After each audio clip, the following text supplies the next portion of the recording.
All right, ladies and gentlemen, in this video, I'm going to go over modeling fraction operations with multiplication.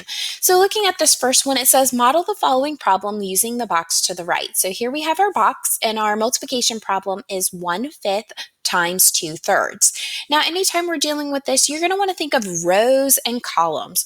Rows go across, columns go up and down. And one way to remember that is sometimes on really big buildings, you might see columns. Those are those long, tall, sometimes they're brick or stone or whatever, and they're going up and down, kind of like a support for your building.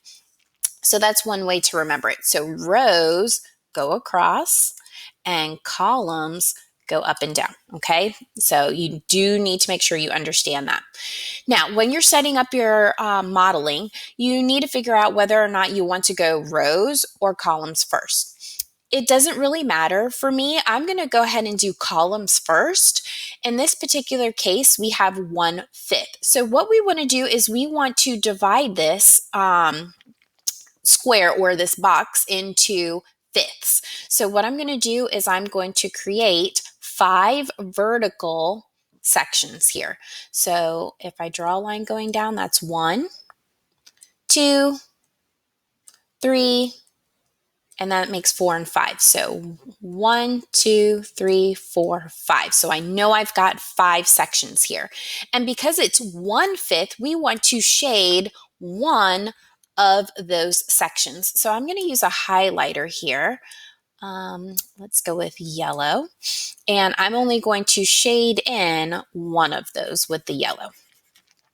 Now we need to look at it row-wise. So this was column-wise. Let's look at it row-wise. So I'm going to go back to my marker. And it says 2/3. So we're going to create 3 rows. So if I do this here, that creates 1 row. And if I do one more, that creates 2 and 3. So 1, 2, 3 rows. Now, out of those 3 rows, I need to shade 2 of them. I need to shade 2 of them. So I'm going to use another color. I'm going to use blue. And I'm going to go ahead and shade that to the best of my ability. Now, when I do that, if you notice, we have some overlapping, and that overlapping is happening right here and right here. The overlapping is what your answer is going to be. So yellow and blue make green, so it overlapped here. So we have 2 of these boxes, cells, units, whatever you want to call them, out of a total of 15 of them. So our answer is 2/15. Now, does that make sense? Well, if we multiply across, 1 times 2 is 2, and 5 times 3 is 15. So we know we have the correct answer. So that's what that modeling is showing here. This next one says, what's the answer to the multiplication model? So if I'm looking, you can do columns to rows or rows to columns. I'm going to do columns first. So when I look, I notice there are 1, 2, 3 columns, and out of those 3 columns, 2 of them, this one and this one, are completely shaded. So that's 2 out of 3 columns completely shaded. Now I'm going to look at rows.